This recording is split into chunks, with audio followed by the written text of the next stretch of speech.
I'm very frustrated, very disappointed with the Republican Party with not calling out Duncan Hunter and holding him accountable.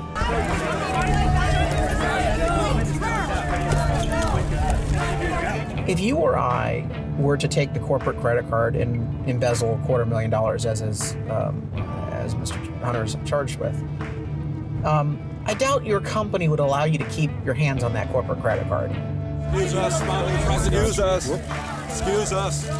This example, this case against Mr. Hunter, the situation with Duncan Hunter is, I think, the best example of the double standard that members of Congress expect, that they get exempted from the laws that they apply to all of us.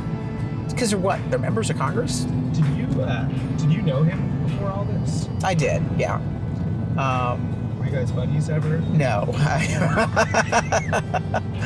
I'll say this. I appreciate Duncan Hunter's votes on positions, on issues. Philosophically, we're very aligned on a lot of issues. Not all, but a lot of them.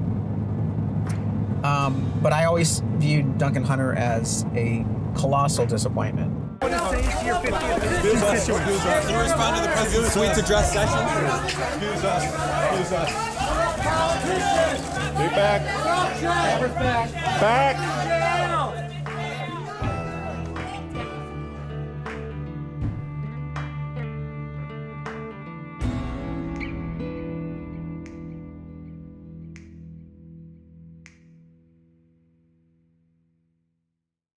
It's the fall of 2019, and the race for California's 50th congressional district is in full swing. There's a lot at stake here. A lot at stake for Duncan Hunter, the sitting congressman, who at this point in our story is still running for re-election, while staring down a 60-count federal indictment on charges that he used campaign money for personal expenses. There's also a lot at stake for voters. This is one of the last conservative strongholds in California.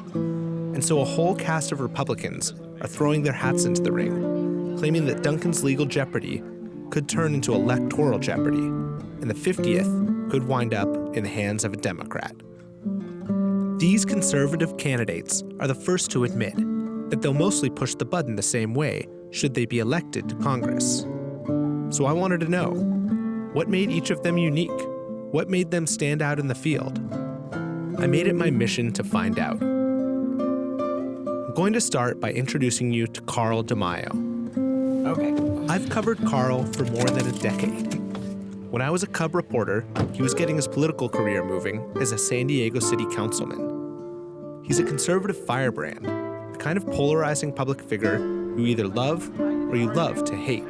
I got a reporter trailing me. I've watched DeMaio win elections, and I've watched DeMaio lose elections.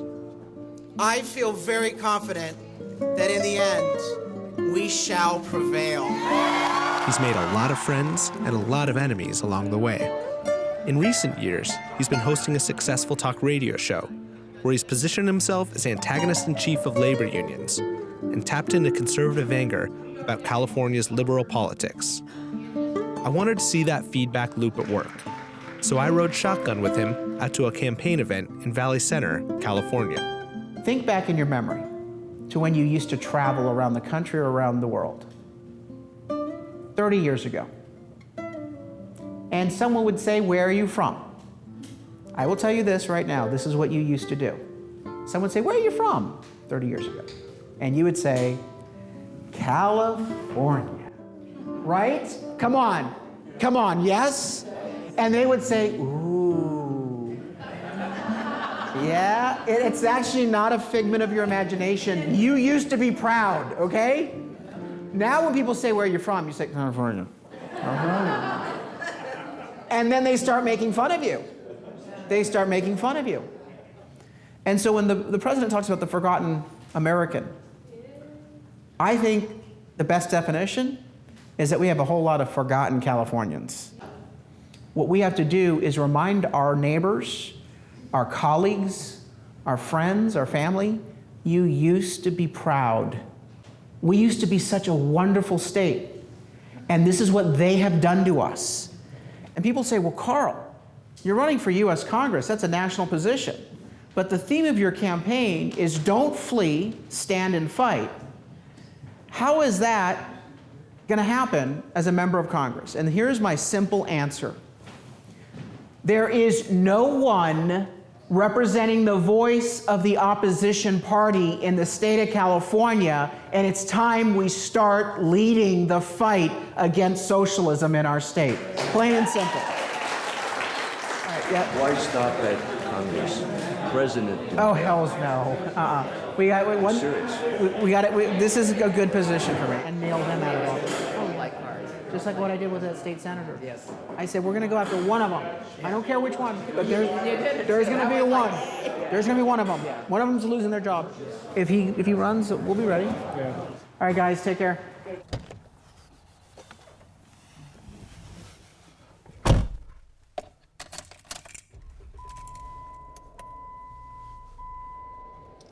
So tomorrow is my fundraiser at my home. And your birthday? Yes, and my birthday. Or is it your birthday today? No, it's my birthday tomorrow. 25 years young, right? Well, yeah, exactly. Wish. So I grew up in Orange County, and my mother was diagnosed with cancer when I was really young. She was given 6 weeks to live, and she told her doctor, nope, I can't die. I can't leave my kids with their father, because he was not a very good father. She turned her 6 weeks into 6.5 years. And I saw her fight with a smile. And so when people say, how do you continue to fight and not be deterred? I think it was because at a young age, I saw my mom be a happy warrior. I don't care about being a congressman, although I'm running for Congress. I know that might surprise some people. I care about leading the fight. I've always said, don't worry about what the media or the chattering class says. Just go out, work hard, and prove them wrong. And I've done that in the past, and I think we're going to do that in this race as well. And what do you think the narrative of the race is right now, and how is it wrong? I think the narrative is, first and foremost, that Duncan Hunter, the Hunter dynasty, is so well liked in the 50th district. I think that that was true before this scandal. I also candidly think that they think that the gay guy can't win a conservative seat. And you know, what does that say about the media? Does that not say that they have the same, low opinion of the voters? They think that Republicans are all homophobes. The reality is, the voters in the 50th district, they don't give a rip what you do in your personal life. What they want is to be left alone, and they want government to be out of their personal lives. Yeah, and the pens are good to go. I saw you on the list Happy already. birthday. I like your t-shirt. Where'd you get this t-shirt? I made it. You made it? I'm waiting for the one on your website. It hasn't All come right, yet. what do you think? Should we sell this one on the I website like that as well? a lot, actually. It's a little too me, though. It's a little too me. and I don't know 15 about that. I younger found the at one the I same like time. best because I got sick of everybody saying, well, you're a Marine wife, a widow. She's supporting Duncan Hunter, right? Hell no. So I made my Thank you. shirt. What I'll do is... Thank you.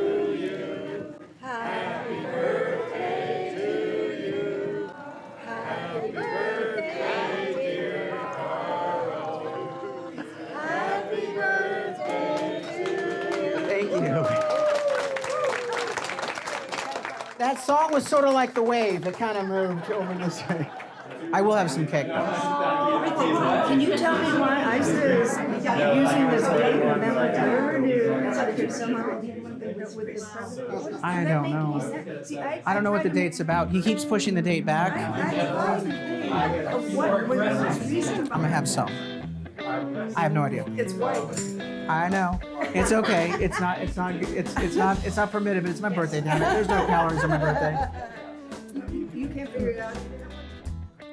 The conversation happening in DeMaio's kitchen was a conversation that was happening all across the district. Inquiring minds wanted to know, would former Congressman Darrell Issa enter the race? For the past 2 decades, Issa's been a giant in conservative politics. The Army veteran built his riches in the 90s, selling the Viper car alarm using his own voice to deter would-be burglars. Protected by Viper. Stand back. But building a business empire was only the beginning for Issa. In 2000, he was elected to the House of Representatives. He was a rising star in the Republican Party, and he had a powerful mentor, fellow member of the San Diego congressional delegation, Duncan Lee Hunter. Gentleman from California is recognized for 3 minutes. Thank you, Mr. Speaker. In 2011, Issa became chairman of the House Oversight Committee and led the hearings looking into the terrorist attacks in Benghazi. He was a powerful man on Capitol Hill, but back home, Issa's district was changing. In 2016, he won re-election by the narrowest margin of any seat in the country, beating a Democratic challenger by only 1,600 votes. At the same time, protesters were holding weekly demonstrations outside the congressman's office, providing a slow, steady drumbeat trying to oust him from his seat.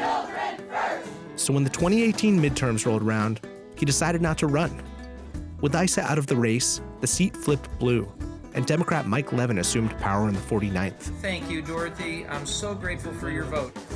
As DeMaio was already waging his campaign for the 50th, everyone I spoke to was curious about whether Issa was going to get into the race. And not everyone was happy about the idea.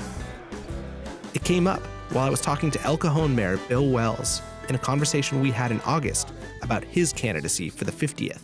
I would feel like I was on hallowed ground. I have a lot of respect for this country, and if God gave me the opportunity to be in the House of Representatives, I would do everything I could to honor the people of the district and him. Earlier on, you started to talk a bit about folks running who don't live in the district. Yeah. Seems like a non-starter for you. It's obviously politically advantageous for it to be a non-starter for you, but could you explain a bit of why? Yeah, we've got there's rumors that Darrell Issa would come in. I like Darrell; he's a nice guy, but I'm resentful of the concept of him giving his seat away and not fighting for that seat, and then moving down here so far from where he lives. But I mean, it's legal, but I don't think it's ethical. Do you see any circumstance under which you wouldn't be in this race? Is there anyone who can jump in that you say, no, that's my guy or girl instead? No, the truth is I'm committed. I'm committed to staying in this till March. The way I look at it was last year when we were looking at the landscape, and when I say we, I'm talking about all the other elected officials in the area, the elected Republican officials in the area.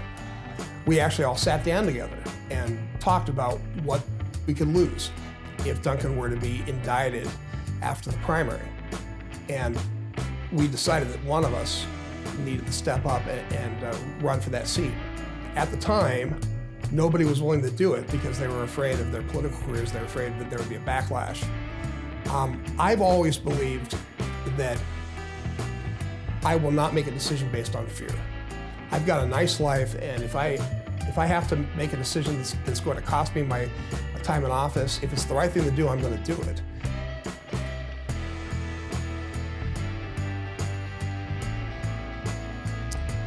Well, we promised you all that we would start at 8:30, so we're going to be prompt.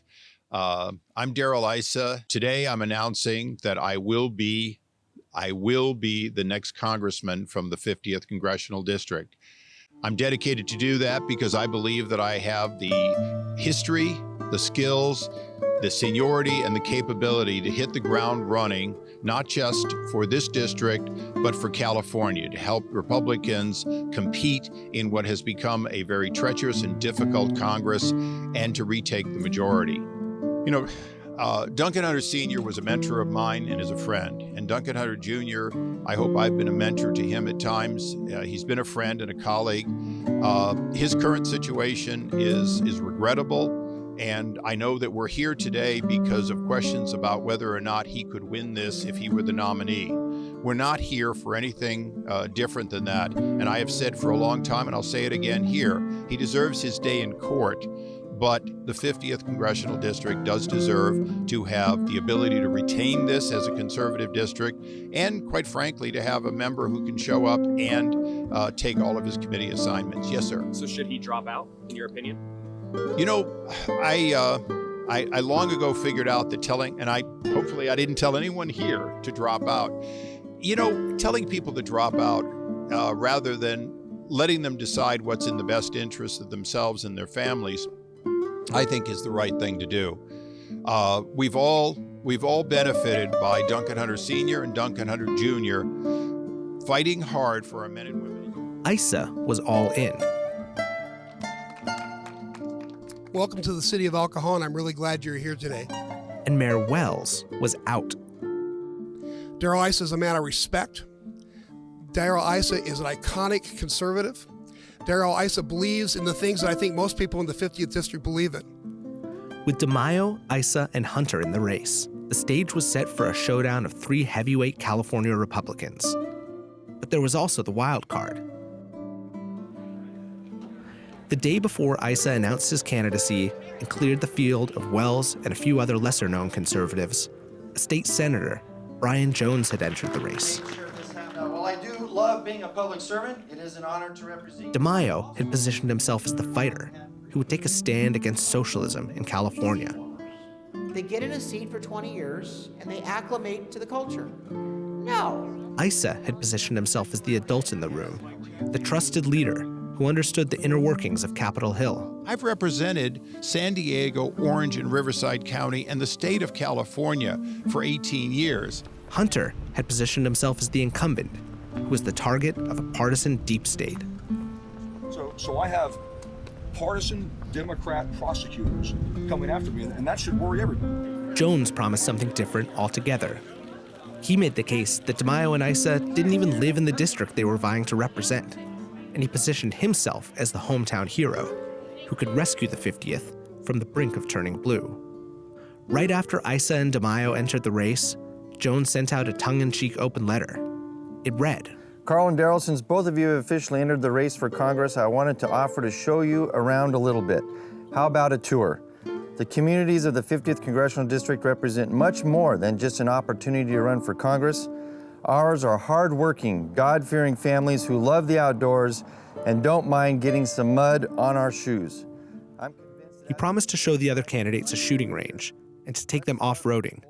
He said their boots would get muddied and that they'd have so much fun, they might even consider moving to the district. Knowing that the candidates were not going to bite, I decided to take Jones up on the offer. And Senator, I gotta say, a long, bumpy, windy road almost seems like a metaphor for something. Yeah, that's funny. So this, if we kept going, we're not going to go the whole route because it'll put us up in the. But if we went all the way along Boulder Canyon, it'd put us up in the backside of Julian.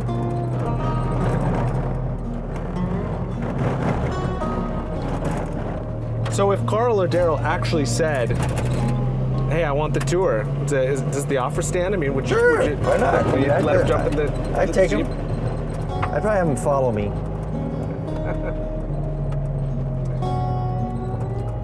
Carl does have a Jeep. He does. He does drive a Jeep. I wonder if it's ever been dirty.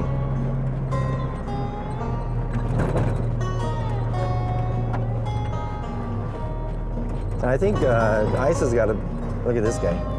I think Issa's got a big truck too. Coming down this is not gonna be fun. I wonder if he's gonna come down the street. Coming down, I would say going up, it's not going to be fun. Right? Well, this loose stuff coming down, you're going too fast. It's like riding on ice. When you're out here, and a couple of things, you gain a perspective of, okay, how big is the world, right? How small are we compared to the Creator, who created all of this? And just being appreciative of all of this beauty that's here, you gotta, like I was saying earlier, you gotta clear the cobwebs out every once in a while. And when you get out here and realize how beautiful the earth is, that helps you gain a proper perspective, I think. And this is all in the 50th. This is. Yeah, for quite a ways from here. I mean, we're at the southern end of the 50th, so you got all the way from here to Temecula, all these mountains. Well, let's go, because I told the gun range we'd be there by noon, so we're going to be late.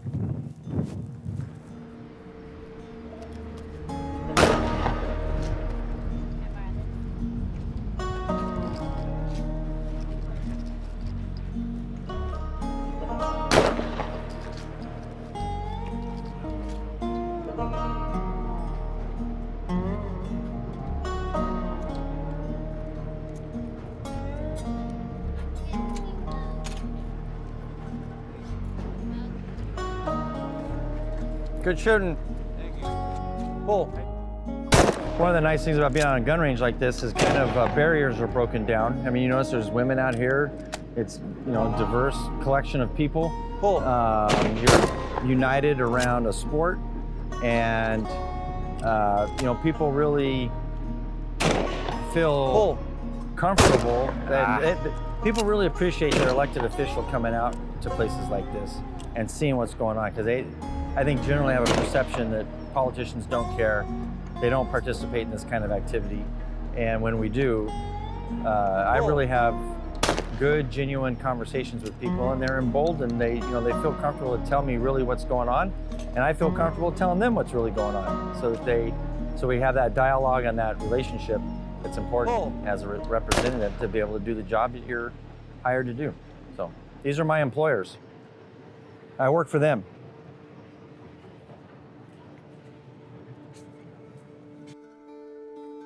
What else do you want to know? I am anticipating, and I think you are also anticipating, that this could be a very rough and tumble election, as we talked about earlier.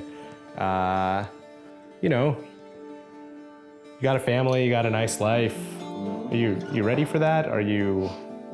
Yeah, that's a good question too, Sam. But yeah, again, it goes back to our attitude of service towards the district. We're not. I don't need this position for my ego. I don't need this position certainly for my economy. I can make a lot more money in the business world than doing this. But it's just, we've always looked at politics as our government, as our service to our fellow man.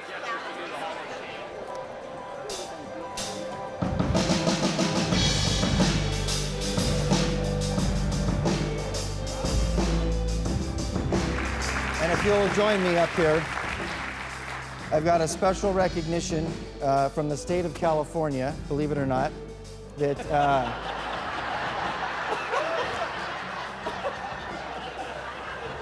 I was hoping you all think that was funny. Good, good. But I want you to know that the Senate of the state of California is recognizing Calvary Chapel of Santee this evening for your dedication to our community and making Santee and all of San Diego County a better place to live, and the lives you're going to touch, and the lives you're going to change, and the lives you're going to save as a result of preaching the gospel and leading people to Jesus Christ. And I thank you very much for that.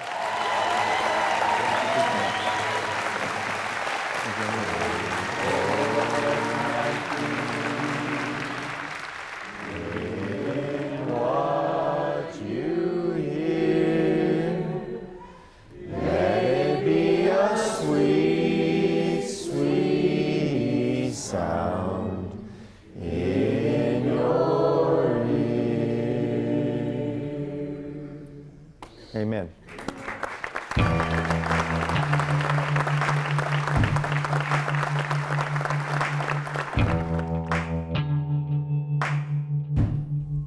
Up next on the 50th. I think that people think that this district is ignorant, and we're not. We're ignored. We've been ignored for time immemorial, from San Diego proper, from Riverside proper. We are literally we get the scraps, and I think we've been underserved. You know, we're not these backwards, bigoted, backwoods people. We're good people who love our country, true patriots. We work hard every day. I would put anybody from the 50th against anybody else in San Diego proper any day of the week.